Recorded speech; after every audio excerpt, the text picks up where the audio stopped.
वो एकदम गर्म हो जाता कि नेहरू जी का नाम क्यों नहीं दिया।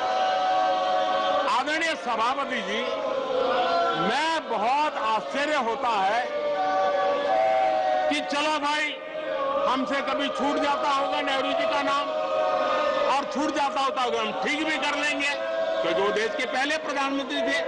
लेकिन मुझे ये समझ नहीं आता है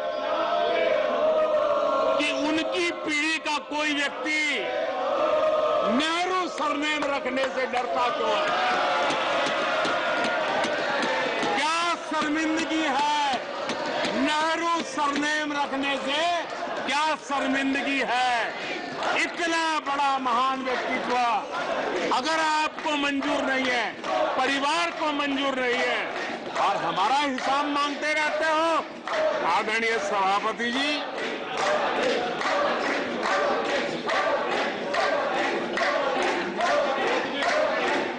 कुछ लोगों को समझना होगा, ये सदियों पुराना देश सामान्य मानवी के पसीने और पुरुषार्थ से बना हुआ देश, जन जन की पीढ़ियों की परंपरा से बना हुआ देश है। ये देश किसी परिवार की जागीर नहीं है। हमने मेजर ध्यानचंद जी का नाम पर खेल रत्न का पुरस्कार कर दिया। अंडमान में नेताजी सुभाष के नाम पर, स्वराज के नाम पर हमने द्वीपों का नामकरण किया। हमें गर्व हो रहा है। नेताजी सुभाष बोस के योगदान के लिए देश गर्व करता है, हम गर्व करते हैं। इतना ही नहीं, जो लोग आए दिन हमारे देश की सेना को नीचा दिखाने का मौका नहीं छोड़ते, हमने इन द्वीपों को परमवीर चक्र प्राप्त करने वाले सेनानियों के नाम कर दिया। आने वाली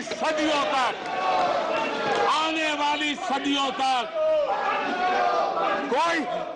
कोई हिमालय की चोटी एक एवरेस्ट व्यक्ति के नाम पर एवरेस्ट बन गई। मेरे द्वीप समूह, मेरे परमवीर चक्र विजेता, मेरे देश के सेनानियों के नाम कर दिया।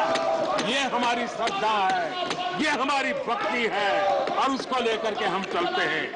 आदरणीय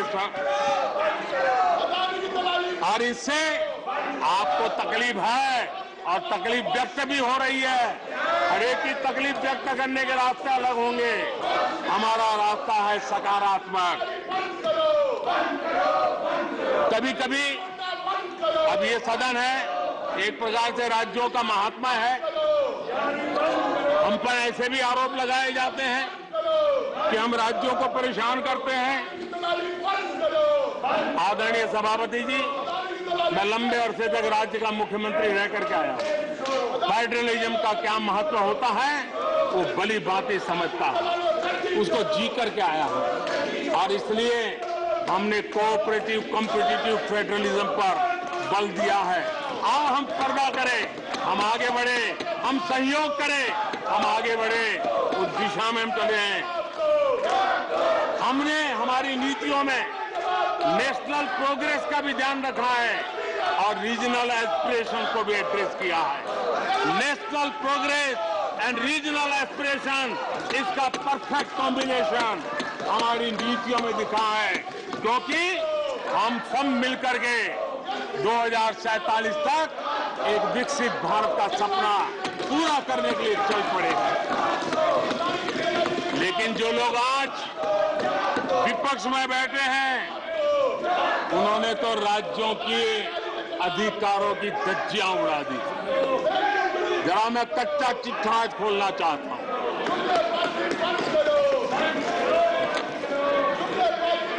जरा इतिहास उठा करके देख लीजिए।